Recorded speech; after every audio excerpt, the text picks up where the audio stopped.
एक हरे भरे खेत के बीचों बीच फसलों की आड़ में एक नन्ही चिड़िया का घोंसला था।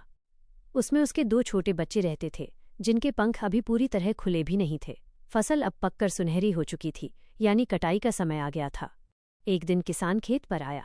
उसने लहलहाती फसल को देखा और कहा, फसल तैयार है, कल मैं मजदूरों को भेजकर इसे कटवा दूंगा। यह सुनकर चिड़िया के बच्चे डर से सहम गए।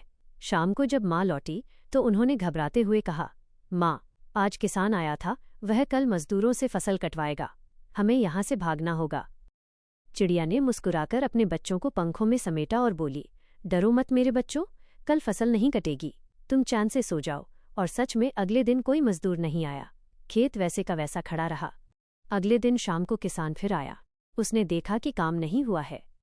वो अपने बेटे की ओर मुड़ा और गुस्से में नहीं, बल्कि एक दृढ़ निश्चय के साथ बोला, बेटे, देख लिया, दूसरों के भरोसे रहने से काम नहीं होता।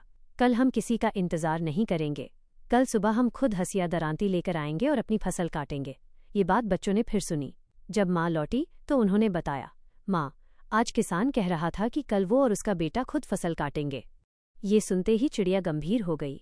उसने तुरंत कहा, बच्चों, अब हमें अभी के अभी यहाँ से निकलना होगा। सूरज उगने से पहले हमें नया घर ढूंढना है। बच्चों ने हैरान होकर पूछा, माँ, पहले तुम नहीं डरी, लेकिन अब क्यों?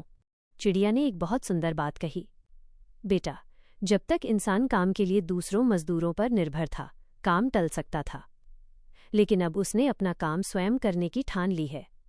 जब कोई खुद जिम्मेदारी उठा लेता है तो वो काम जरूर पूरा होता है। अगली सुबह जब किसान और उसका बेटा खेत पर पहुंचे तो चिड़िया और उसके बच्चे वहां से जा चुके थे, एक सुरक्षित भविष्य की ओर। दोस्तों, आज ही फैसला कीजिए, क्या आप इंतजार करेंगे या अपना काम स्वयं करेंगे?